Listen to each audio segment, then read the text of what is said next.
Selamat malam semuanya, balik lagi di Sinema Tengah Malam masih bareng gue Bimo.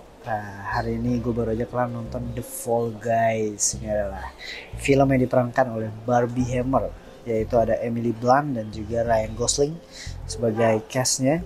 Dimana ini didirect sama sutradara yang mendirect Bullet Train. Kita sudah tahu Bullet Train gimana serunya, gimana action komedinya luar biasa, dan kali ini dia mendirect The Fall Guy. Didedikasikan untuk semua stuntman yang ada di dunia, film untuk stuntman dan dari stuntman juga. Jadi menceritakan tentang stuntman yang jatuh cinta dengan seorang camperson, tapi suatu ketika si stuntman ini kecelakaan dan dia memutuskan untuk menghilang dari dunia gitu, menyendiri dan lain sebagainya, sampai akhirnya si camperson ini sudah menjadi sutradara. Ketika menjadi sutradara, dia membutuhkan stuntman, dipanggillah stuntman mantan pacarnya ini, yang akhirnya mereka bertemu kembali dan mencoba menjalin hubungan kembali dengan misteri-misteri yang ada, karena ternyata pembuat filmnya atau sutradaranya ini, produsernya itu mengalami sebuah masalah yang harus melibatkan si stuntman ini. Jadi benar-benar yang tadinya stuntman di film beradu aksi yang luar biasa, tapi ternyata mereka harus mengalami suatu kejadian nyata yang harus mengalami action juga gitu. Jadi itu adalah salah satu premisnya. Dan menurut gue di sini filmnya gimana? Filmnya cukup menghibur, luar biasa menurut gue.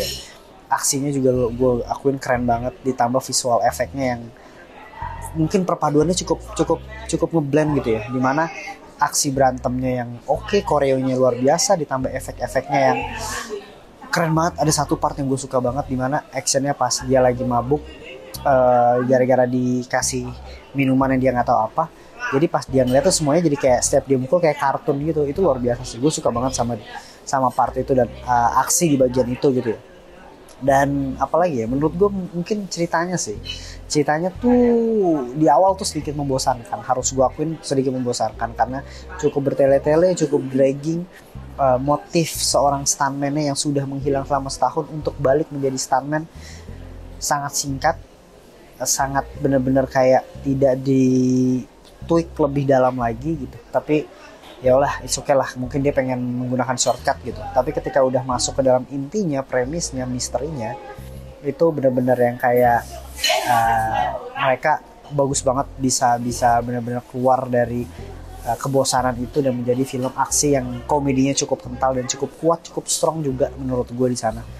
Dan apalagi ya menurut gue, di sini Emily Blunt berperan cukup kocak juga sih mungkin ya. Dialog-dialog yang diberikan di sini ketika mereka patah hati dan stuntman-nya adalah mantan pacarnya, yang ya udah mereka si sutradaranya menyiksa aja gitu mantan pacarnya. Tapi Ryan Gosling di sini menurut gue berperan sebagai Ryan Gosling aja sih. Gue nggak tahu ya, gue lama-lama mulai melihat Ryan Gosling ini kurang mendapatkan film-film yang mengasah ininya dia kali ya, apa kualitas aktingnya dia yang kayak let's say La La Land, atau mungkin aktingnya dia yang di Blue Valentine ya kalau salah. Itu ada salah satu filmnya dia juga gitu. Di sini gue melihat di Barbie Hammer dia menjadi cowok yang komedi gitu. Terus di sini juga menjadi cowok yang komedi gitu. Jadi gue melihat apa ya, Ryan Gosling jangan melulu main film komedi sih menurut gue sih. Gue lama-lama melihat dia kayak ini sebenarnya dia lagi berakting apa dia menjadi dirinya dia sendiri gitu. Ya gue nggak tahu ya, ini kan kebetulan aja kali gue nonton Ryan Gosling film komedinya yang akhir-akhir ini gitu. Yang maksud gue jangan sampai kayak The Rock, Dwayne Johnson yang dia berperan sebagai The Rock aja gitu. Terus ada banyak lah aktor-aktor yang berperan sebagai dirinya dia sendiri gitu. Karena sebagai aktor kan dia harusnya memerankan suatu perannya gitu. Di situ sih kalau menurut gue kritik untuk Ryan Gosling gitu ya.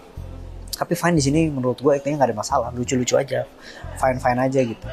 Dan menurut gue di sini sang sutradara juga berhasil memberikan suatu film aksi yang benar-benar luar biasa, seru dan lucu dan enjoy sih. Benar-benar komedinya menurut gue di sini digali banget, dari dialog, dari waktu berantem gitu. Semuanya itu benar-benar hebat sih menurut gue. Dan like Bullet Train gue jujur lebih suka Bullet Train ya, ini diperankan oleh Brad Pitt gitu. Tapi di sini gue lebih suka dari segi eksplorasi actionnya mungkin ya. Action bukan dalam arti one on one, mungkin dalam arti kejar-kejaran gitu ya. Efek-efek ledakannya itu jauh lebih banyak sih. Bullet Train ada juga sih, cuma ini gue lebih suka aja sih. Apalagi di akhir gue suka banget sama final act-nya, keren banget. Apalagi ya, mungkin dari gue film ini menjadi salah satu film yang oke banget kalau lu tonton ketika lu lagi bingung mau nonton apa. Di IMAX juga udah keluar gitu ya. Film-film lagi banyak minggu ini, lagi luar biasa bagus-bagus juga. Dari gua sih untuk The Fall Guy, gua cukup mengapresiasi setinggi-tingginya untuk para stuntman. Ada banyak banget selipan-selipan atau kritikan-kritikan di film ini untuk para stuntman juga. Maksudnya ya hargain stuntman. Film gak akan jadi tanpa stuntman yang baik gitu, tanpa stuntman yang bagus, tanpa stuntman yang mempertaruhkan nyawanya untuk film itu. Jadi menurut gue apresiasi setinggi-tingginya untuk para stuntman, dan berhasil dikemas dalam film ini yang luar biasa komedi dan luar biasa aksi juga. Dari gue skornya 3/5 untuk The Fall Guy. Cukup enjoy, cukup menikmati, dan seru juga. Jadi buat kalian yang udah nonton bisa langsung tulis saya di kolom komentar. Buat kalian yang belum nonton bisa langsung nonton aja ke bioskop sedang tayang saat ini. Jangan lupa like, subscribe, sama komen Sinema Tengah Malam, dan share juga ke teman kalian. Segitu dari Sinema Tengah Malam, dan sampai ketemu di episode berikutnya. Bye, selamat malam.